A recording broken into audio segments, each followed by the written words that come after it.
بسم اللہ الرحمن الرحیم۔ السلام علیکم ورحمۃ اللہ وبرکاتہ۔ معزز سامعین، آج ہم انشاءاللہ قرآن کا پیغام انسانیت کے نام سیریز شروع کرنے جا رہے ہیں۔ انشاءاللہ اس پلیٹ فارم کے توسط سے ہم قرآن پاک کے مختلف عنوانات کو آپ تک پہنچانے کی کوشش کریں گے۔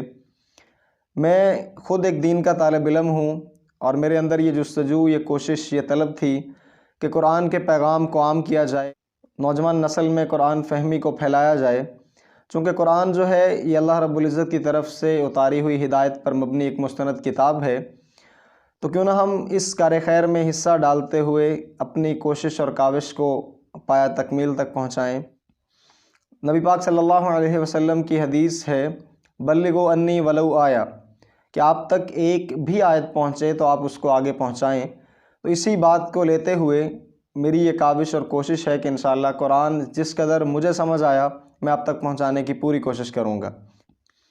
آج کی اس پہلی نشست میں انشاءاللہ ہم سورۃ العلق کی پہلی 5 آیات پر گفتگو کریں گے، جن کو قرآن کی پہلی وحی کے طور پر جانا جاتا ہے۔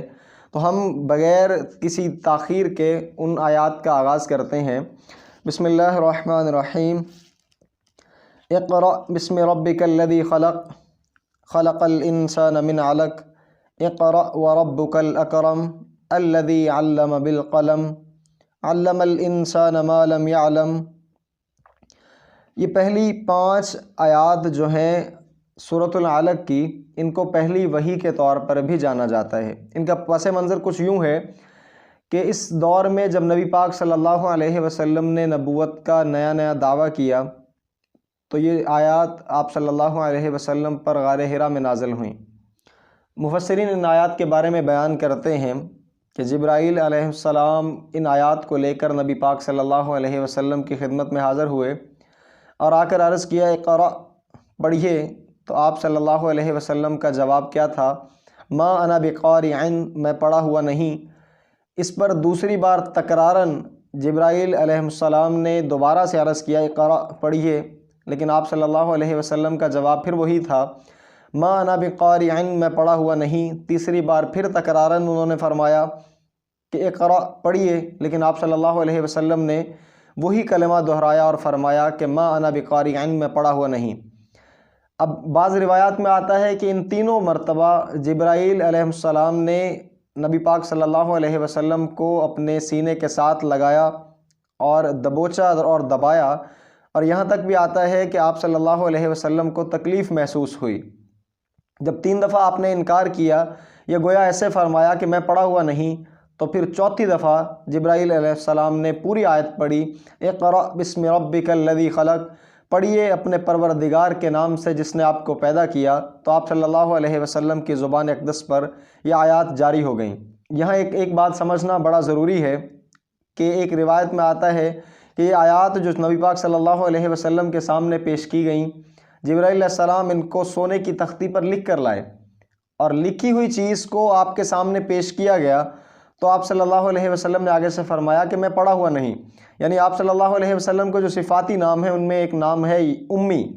امی کہتے ہیں بے پڑھا، جس کو دنیا میں کسی نے نہ پڑھایا ہو یا دنیا میں جس کا کوئی استاد نہ ہو۔ تو آپ صلی اللہ علیہ وسلم اسی بنیاد پر فرما رہے تھے کہ آپ کے سامنے کوئی چیز پیش کی جا رہی تھی کہ یہاں سے دیکھ کے پڑھیے، تو آپ آگے سے تکراراً فرما رہے تھے کہ میں پڑھا ہوا نہیں۔ اس کا مطلب ہے یہ بات واضح ہوئی کہ جبرائیل علیہ السلام صرف زبانی طور پہ نہیں پڑھا رہے تھے، بلکہ کہیں تختی پر لکھے ہوئے کچھ الفاظ تھے جو آپ کے سامنے پیش کیے جا رہے تھے۔ اب ان آیات میں سب سے پہلی چیز جس پر زور دیا گیا تو وہ پڑھنے کی فضیلت آتی ہے کہ آپ صلی اللہ علیہ وسلم کے سامنے جو آیات رکھی گئیں، اقرأ بسم ربک الذی خلق، پڑھیے اپنے پروردگار کے نام سے جس نے آپ کو پیدا کیا۔ یعنی وہ اللہ رب العزت کی ذات جو آپ کو پیدا کرنے پر قادر ہے، وہ ذات ایسی قادر مطلق ذات ہے کہ بغیر پڑھے ہوئے آپ کے سینے میں علم اتارنے کی بھی پوری طاقت رکھتا ہے۔ دوسری آیت میں اللہ فرماتے ہیں، خلق الانسان من علق، کہ انسان کو اللہ رب العزت نے جمے ہوئے خون سے پیدا کیا۔ یعنی انسان کا ایک وجود ہی نہ تھا تو اللہ نے اس کو ایک خون کے لوتھڑے سے وجود بخشا کہ ایک بے پڑھے انسان کو اشرف المخلوقات میں سب کا سردار بنا دے۔ تیسری آیت میں اللہ فرماتے ہیں، اقرأ وربک الاکرم، پڑھیے اپنے رب کے نام سے جو بڑا کریم ہے اور بڑا کرم کرنے والا ہے۔ الذی علم بالقلم، اللہ وہ ہے جس نے آپ کو قلم کے ذریعے سے علم سکھایا، یا انسان کو قلم کے ذریعے سے علم سکھایا۔ اب قلم جو ہے علم کے سیکھنے کا ایک واسطہ ہے۔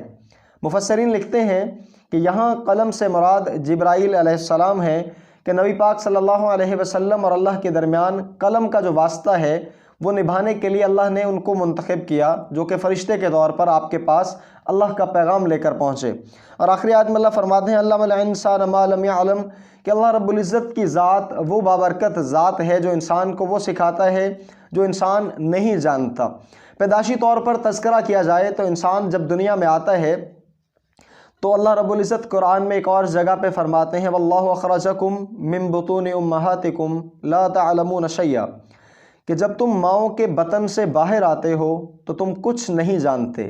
گویا ایک بات سمجھ میں آئی کہ انسان دنیا کے بطن میں جب آتا ہے تو دنیا کے پیٹ میں آنے کے بعد انسان کے پاس کوئی کسی قسم کا کوئی علم نہیں ہوتا۔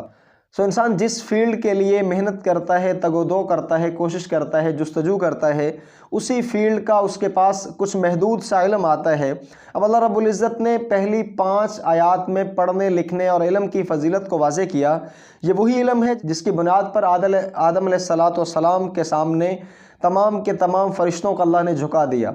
یہی وہ علم ہے کہ جس کی بنیاد پر انسانیت کو معراج ملی۔